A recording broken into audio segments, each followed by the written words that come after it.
Kamu tidak akan kalah jika bermain, sudah kubilang. Thailand masih memiliki banyak pemain bagus yang belum bermain. Kini Indonesia menjadi rajanya. Saat ini hanya Thailand yang menaruh harapan pada Indonesia. Babak kualifikasi ketiga juga mempertemukan Australia. Sepak bola Vietnam semakin buruk dibandingkan negara lain. Sedih. Tak bisa berkata-kata, level sepak bola Vietnam kini hanya setara dengan Singapura, Laos, dan Kamboja.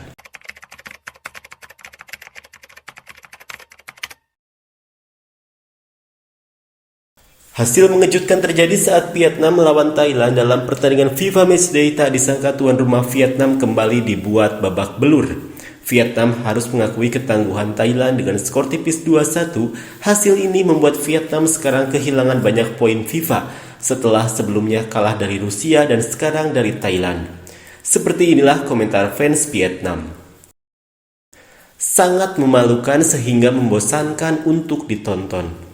Tidak ada yang salah dengan gaya bermainnya, hanya kesalahan pelatih yang membuat pemainnya bermain seperti ini. Bertarung dengan Thailand adalah sebuah kekalahan besar.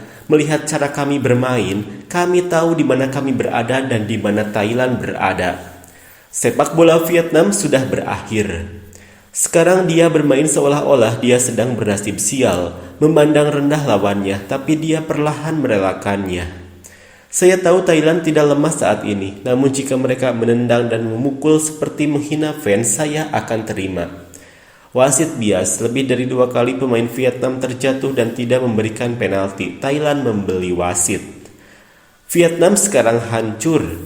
Saya menunggu setiap hari untuk menontonnya. Setelah menontonnya, saya tidak begitu bersemangat seperti yang saya tunggu. Tampaknya Kim Sang-sik tidak jauh lebih baik dari Troussier. Troussier tahu cara menyegarkan sistem permainan dan Kim Sang-sik hanya tahu cara merekrut pemain-pemain lama era Park Hang-seo yang kehilangan motivasi bermain untuk menyenangkan para fans.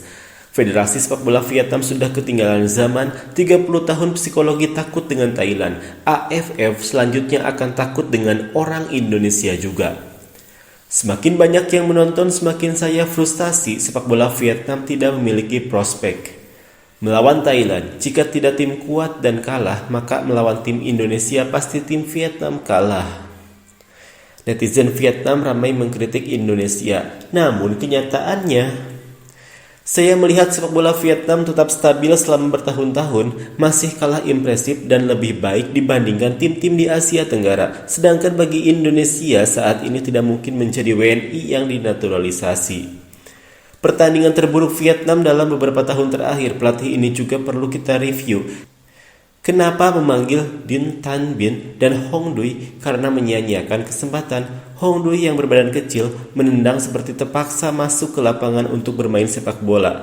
Din Tan Binh baru saja masuk dan terjatuh setiap kali disentuhnya. Secara umum sepak bola Vietnam tidak memiliki prospek, lebih baik tidak menginvestasikan lebih banyak uang.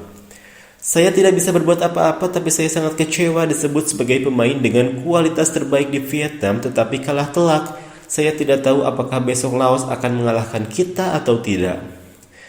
Kamu tidak akan kalah jika bermain. Sudah kubilang, Thailand masih memiliki banyak pemain bagus yang belum bermain. Kini Indonesia menjadi rajanya. Saat ini hanya Thailand yang menaruh harapan pada Indonesia. Babak kualifikasi ketiga juga mempertemukan Australia. Sepak bola Vietnam semakin buruk dibandingkan negara lain. Sedih. Tak bisa berkata-kata, level sepak bola Vietnam kini hanya setara dengan Singapura, Laos, dan Kamboja.